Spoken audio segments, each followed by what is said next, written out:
ओम शिवा, जय माता दी। पुनः स्वागत है आप सभी का क्लास में।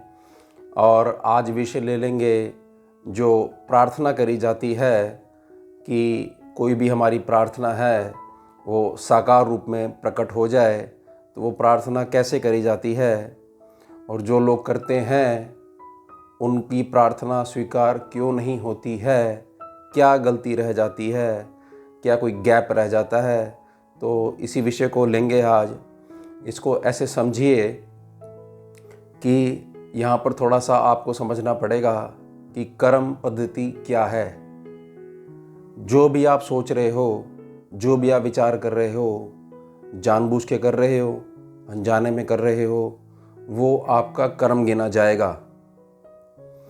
यानी कि ऊर्जा जो है उसको यही संदेश जाएगा, यानी ब्रह्मांड की जो ऊर्जा है जो ब्रह्मांड को संचालित करती है, यानी कि गॉड एनर्जी जो है, कि जो आप जानबूझ के सोच रहे हो उसके पीछे भावना गुस्से की भी हो सकती है, प्रेम की भी हो सकती है, भावना चाहे कोई भी हो, तो अवश्य आपको वो चाहिए ही चाहिए। इस बात को बड़े ध्यान से समझिएगा। जो आप सोच रहे हो उसमें जैसा भी आपका इमोशन होगा, चाहे आप बाद में अस्वीकार कर दो कि हमें ये चीज़ नहीं चाहिए थी, तो ब्रह्मांड के द्वारा या अच्छे समझने के लिए शिव तत्व के द्वारा आपको तुरंत ऊर्जा रूप में सूक्ष्म जगत में तुरंत भेज दी जाती है। अब तुरंत भेज दी जाती है तो आज तक क्यों नहीं पहुंचती है, उसका कारण समझिए कि एक ही रास्ता है आने का और जाने का।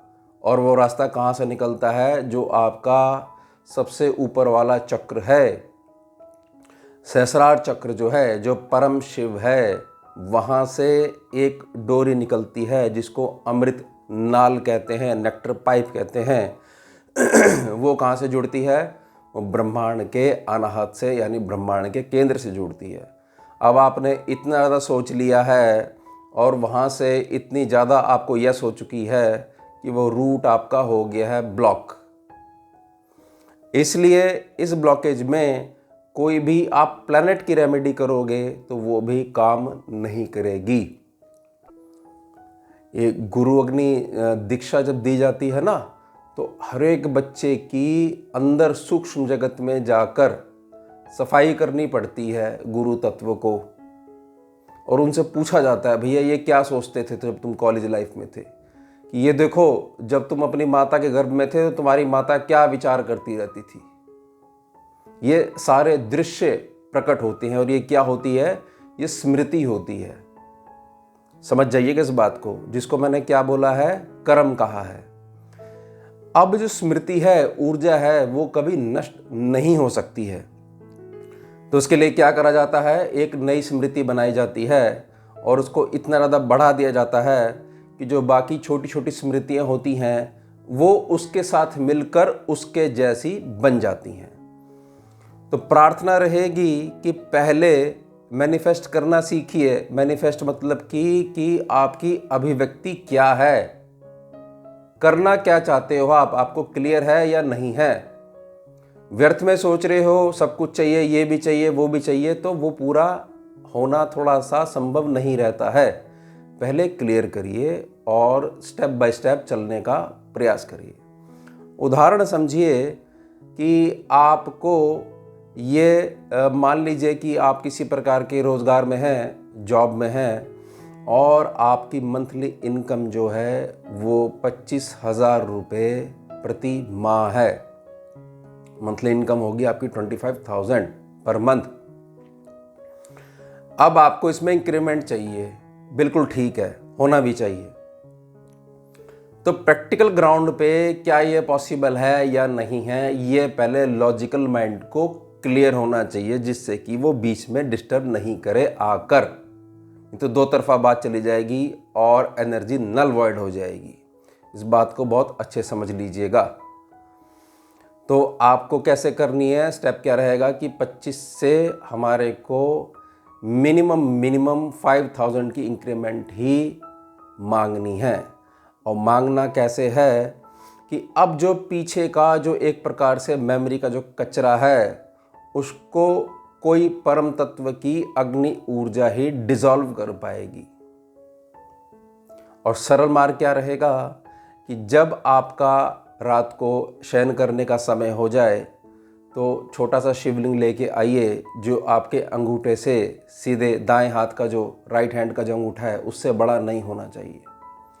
जहां आप शयन करते हैं तो उनको आसन दे दीजिए वहां पर, और उनको देखते हुए मान लीजिए आप बैठे हुए हैं, अपने बिस्तर पे बैठे हुए हैं और ठीक सामने एक टेबल है, वहाँ पर आपने प्रणाम करके शिवलिंग को स्थान दे दिया। अब लगातार आपने त्राटक करना है। त्राटक मैंने पिछली क्लास में क्लियर कर दिया था, त्राटक क्या होता है। त्राटक करते हुए आपने साधारण सी प्रार्थना कहनी है कि मैं प्रार्थना करता हूँ मुझे 25,000 जो इनकम है उसमें इंक्रीमेंट आपने लगा दी, तो जो टोटल हो गया 30,000 का आशीर्वाद प्रदान करें। ये आपने कितनी बार बोलना है? सिर्फ एक बार में। नहीं तो रूल क्या है कि बार बार कोई चीज़ रिपीट करोगे तो बार बार वो दिए जा रहे हैं। अब वो उसका तो बहुत बार आप उसको बार बार अगर रिपीट करते रहोगे तो उससे जो प्रोसेस है वो प्रोसेस इतनी बार आपकी बात का जवाब देगा कि बीच में जो पाइपेज है, लाइन है, सारी की सारी ब्लॉक हो जाएंगी। बहुत मतलब प्रैक्टिकल अनुभव रहे हैं पिछले 15 वर्षों से, ये समझ लीजिएगा। इसलिए मैंने प्रार्थना करी ना कि वो सारी की सारी पहले मेमोरी जो है वो हटानी पड़ती है, उसके बाद गुरु अग्नि जा पाती है। रास्ता ही नहीं है जाने का। तो फिर आप परेशान रहते हो कि भाई, और बहुत ज़्यादा डाउट करते हो कि कुछ नहीं होता है, जो अच्छे मार्ग पे चलता है उसका कोई कल्याण नहीं होता है, जो विषम मार्ग पे चलता है भगवान उसका साथ देते हैं। अब भगवान तो आ ही नहीं रहे बीच में, आप ही मांगे जा रहे हो और आपका ही जो मूल स्वरूप है वही आपको दिए जा रहा है, दो तो है ही नहीं। तो शिवलिंग पे आपने त्राटक करा और शिव नाम का आपने रिपीटिशन जो है करना शुरू कर दिया, शिव शिव शिव। और यह करते करते ही आप सो गए। उसके बाद जब आप सुबह उठेंगे तो आपने पुनः प्रार्थना क्या करनी है? पुनः प्रार्थना यही करनी है जो आपने रात को करी थी कि मुझे अमुक सैलरी प्रति माह का आशीर्वाद प्रदान करें। यह आपने कितने दिन करना है? ये कम से कम आपने 11 दिन करना है। उसके बाद क्या करना है? उसके बाद आपने कोई दूसरी इच्छा अभी नहीं डालनी है। पहले जो आपने 11 दिन प्रार्थना करी है उसकी मेमोरी बनने दीजिए। कहाँ पर? आपके अवचेतन मन में। तभी पास हो पाएगी आपकी प्रे, आपकी प्रार्थना। और तभी ही मैनिफेस्ट जब आपका क्लियर हो जाएगा तो जो ऊर्जा जो है, मैनिफेस्ट की जो ऊर्जा है वही मैटर बन पाएगी। मैटरलाइजेशन प्रोसेस आरंभ हो पाएगा। जितना ज़्यादा ब्लॉकेजेस हैं पहले ब्लॉकेजेस हटाई जाएंगी।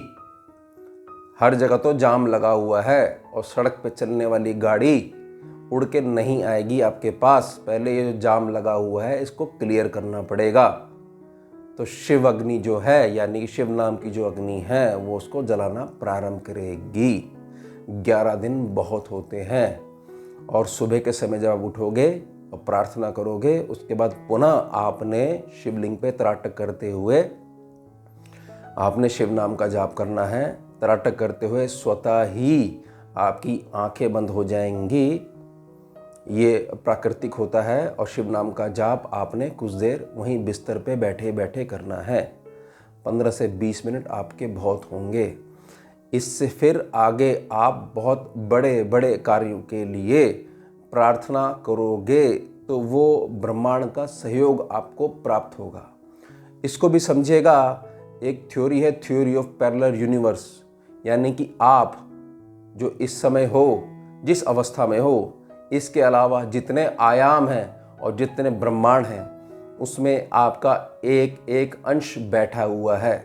यह है थ्योरी ऑफ पैरेलल यूनिवर्स। हालांकि ये इसको थ्योरी कहना गलत है क्योंकि ये बिल्कुल प्रैक्टिकल है, ये है और वर्णित है शास्त्र में।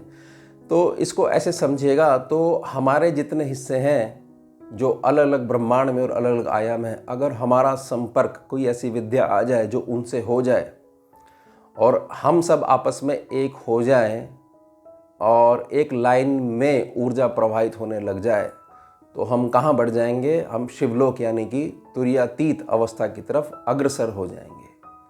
तो अभी के लिए आप इसको ऐसे समझिएगा और इस मैनिफेस्टेशन और मेटलाइजेशन प्रोसेस की जो साधना है, प्रार्थना है, इसको बहुत डीप में आगे आने वाली क्लासेस में हम समझेंगे।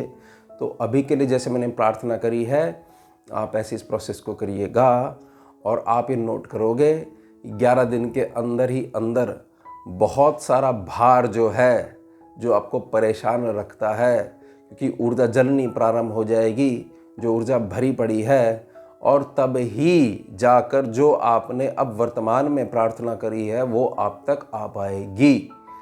और ये भी ध्यान रखिएगा कि सिर्फ एक समय विद्यमान रहता है ब्रह्मांड में या सूक्ष्म जगत में, वो रहता है प्रेजेंट, वर्तमान। तो ऐसा कुछ भी जोड़िएगा मत अपनी वर्तमान प्रार्थना में जो आपके पास्ट से जुड़ा हुआ हो, ये बात ध्यान रखिएगा।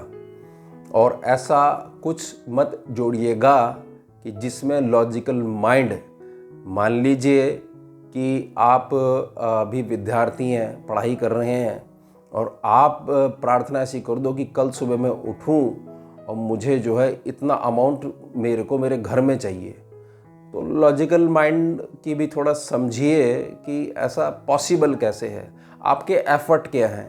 तो आप मजाक समझ रहे हो इस चीज़ को कि कुछ भी मांगो हर चीज़ आपके पास आ जाएगी। चलना भी आपको आता नहीं है, चाहिए आपको गोल्ड मेडल। चलना तो शुरू कर लो, अभी खड़ा हो, अभी ठीक से बैठना भी नहीं सीखे हो। तो ये बात ध्यान रखिएगा। उसी प्रकार से जैसे हर एक चीज़ का अभ्यास करा जाता है, वैसे ही आपको अभ्यास करना पड़ेगा। और आपके पूरे शरीर के अंदर जो तंत्र है, पूरा मंडल है, बहुत सारे आयामों के मार्ग हैं जो 7 चक्रों से होकर जाते हैं, वेसल्स हैं एक प्रकार से। तो वहाँ भी आपको संदेश भेजना पड़ेगा कि अब हम अपने जीवन को इस प्रकार से मोड़ने का प्रयास कर रहे हैं, आप सब रेडी हो जाओ, अब हमें एक साथ इस मार्ग में लगना है। तो अभी तो 11 दिनों तक आप केवल अकेले आप प्रार्थना करोगे, फिर धीरे धीरे शरीर का एक एक सेल, एक एक कोशिका आपके साथ प्रार्थना करेगी। तब बात होती है वो कि मैनिफेस्ट करा था और मेटेरियलाइज हो गया अगले ही दिन। मैंने प्रार्थना करी थी ना कि गुरु अग्नि के बच्चे जो हैं साधना अच्छी करते हैं तो बोलते हैं कि हम जो सोच रहे हैं वो वैसा वैसा हो रहा है, जिस व्यक्ति के बारे में सोचते हैं। तो जानबूझ के भी सोचते हैं, अनजाने में भी जो है ध्यान चला जाता है, तो वो व्यक्ति या तो सम्मुख आ जाता है या उसका फ़ोन आ जाता है या किसी न किसी रूप में उससे संपर्क हो जाता है। तो यही विद्या है। तो हमारे को क्या समझना इसमें कि हमारे पास ईश्वर ने केवल मानव के पास 2 मन दिए हैं, एक तो हमेशा जो चलायमान रहता है और एक अवचेतन मन जिसको सबकॉन्शियस माइंड बोलते हो, जो कि ताकत में बहुत ज़्यादा उग्र है, बस उसको कंट्रोल करना आना चाहिए। तो आगे क्लासेस में इन्हीं विषयों को हम थोड़ा सा और डीप में समझेंगे। और ये थ्योरी हमेशा याद रखिएगा, क्योंकि थ्योरी पक्की नहीं होगी तो लॉजिकल माइंड आगे जाके बहुत ज़्यादा डिस्टर्बेंस देता ही देता है, प्रार्थना कर ही नहीं पाओगे। और लॉजिकल माइंड को जब तक आपके अंदर ताकत नहीं है उतनी कि उसको टेक ओवर कर पाओ, तब तक उसको लॉजिक दे के शांत करा दिया जाता है। एक बार लॉजिक प्रकट हो जाए तो लॉजिकल माइंड आराम से बैठ जाता है, उसकी आदत है। क्यों, कैसे पॉसिबल है, ऐसे कैसे हो जाएगा, ये तो बिल्कुल प्रैक्टिकल नहीं है। तो आपको ऐसे समझना है, एक छोटा सा बच्चा जो है वो उसने सवाल पूछने हैं, तो आपने बड़प्पन के साथ उसके सभी सवालों का जवाब देना है और एक प्रकार से उसको बुद्धू बनाना है। आपको अपने ही अवचेतन मन को बुद्धू बनाना है। अब मिलते हैं आपसे अगली क्लास में एक नए विषय के साथ। जुड़िए और जोड़िए। ओम शिवा, जय माता।